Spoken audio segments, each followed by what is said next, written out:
MTG Foundations is launching on Arena tomorrow, and I had some time before it launches to make a quick video. People keep commenting about how our recent card evaluation video has helped them prep for the Foundations release. Click the video link up above if you haven't seen that. But in this video, I wanted to deep dive on the evaluation of a particular type of card that I believe too many people overlook, and that is 1-mana Cantrips. For those who don't know, a cantrip is a spell that replaces itself by drawing a card. The term cantrip originated from a Scottish word for a magic spell and started being used as slang for a minor spell with no cost in Dungeons & Dragons, and then made its way over to Magic. In particular, I wanted to discuss Fleeting Distraction. For 1 blue mana, you get an instant with target creature gets -1/-0, draw a card.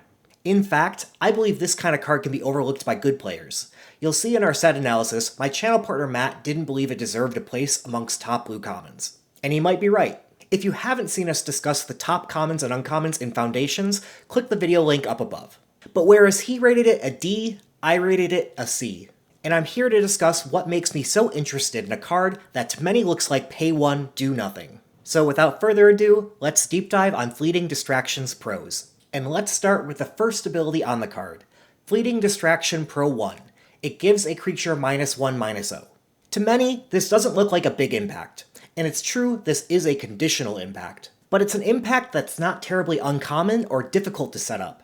In games where you're going card for card, keeping pace with your opponent, it's very common to wonder if you should trade your creature for your opponent's creature in an attacking or blocking scenario, and those trades are usually an exact match of your opponent's creature's power against your creature's toughness. In these situations, for 1 mana, Fleeting Distraction becomes a save a creature or destroy your opponent's creature in combat. Usually these destroy attacking or blocking creature effects cost about 2 mana, like Luminous Rebuke. Or when they cost 1 mana, they're printed at uncommon like Joust Through.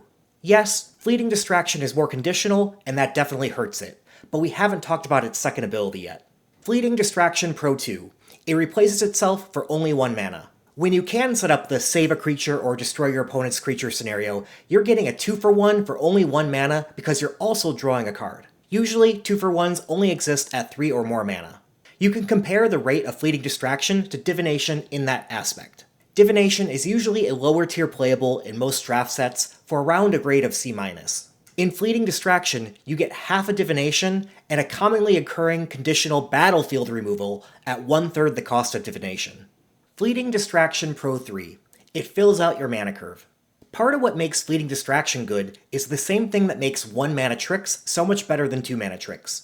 They easily fit into your mana curve. It's common to not have a 3-drop in hand on turn 3 and have to play a 2-drop on turn 2 and waste a mana. With Fleeting Distraction, you don't have to waste that mana. The same can be said when playing a 3-drop on turn 4, a 4-drop on turn 5, etc. Even when you can't set up the benefit of the -1/-0, it's real easy to turn into a different card cheaply. Fleeting Distraction Pro 4. It helps you play less lands. Cheap cantrips that help you churn through your deck give you a higher likelihood of drawing into a land. In a recent video, we reviewed why for every 2 cheap cantrips you have, you can consider cutting a land from your deck. If you haven't seen our video on that concept and building better mana bases, click the video link up above. Fleeting Distraction Pro 5. It helps you dig for bombs. Fleeting Distraction is close to letting you play a 39-card deck. It takes you an extra card closer to finding your bombs in your deck. Fleeting Distraction Pro 6. It's not too far off from Mill 2. You immediately add Fleeting Distraction to your graveyard and draw into a card that might also eventually reach your graveyard. This helps fuel Threshold, and in Foundations, there are 5 cards in the set that care about Threshold. Fleeting Distraction Pro 7. It triggers spell triggers. For 1 mana, you're triggering all your spell slinging triggers at instant speed, like Balmor. In Foundations, there's 10 cards that have these instant and sorcery cast triggers. This pro and the following pro are the 2 that make me think Fleeting Distraction will play closer to a C than to a D in Foundations. Fleeting Distraction Pro 8. It draws you a second card during your turn. This enables triggers like Mischievous Mystic. With all these pros, should we take Fleeting Distraction all the way up to a C+ or higher? Maybe, but let's do the comparison test to see if it warrants it.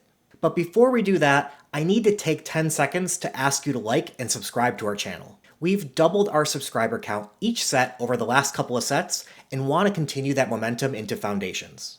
We release these episodes free of charge for the community, and clicking the like button is your totally free way of saying, hey, we like your content and want you to keep making more of it. So please take a second to click that like button and back to our video. The last time we saw a similar ability to Fleeting Distraction was with Take the Fall in Outlaws of Thunder Junction. It had a win rate that put it into the C+ tier, but it also could conditionally give a creature -4/-0. I don't think Fleeting Distraction quite matches up to Take the Fall, and that -4 ability is enough to keep me from putting Fleeting Distraction as a C+. But I will note that Blue-Red in Foundations, where you're most likely to play Fleeting Distraction, has a much more supported spell trigger theme than in Outlaws of Thunder Junction. In fact, Blue-Red was by far the worst archetype in Outlaws of Thunder Junction, but Take the Fall still overcame that deck disadvantage and won at a C+ clip. So don't rule out Fleeting Distraction from being better than a C. Anyways, that's all for today. I just wanted to get out a deep dive on a card type that I think will have vastly different opinions by all kinds of players before the set drops, so we can circle back and say how right or wrong I am. See you next time when we go over our first impressions of Foundations.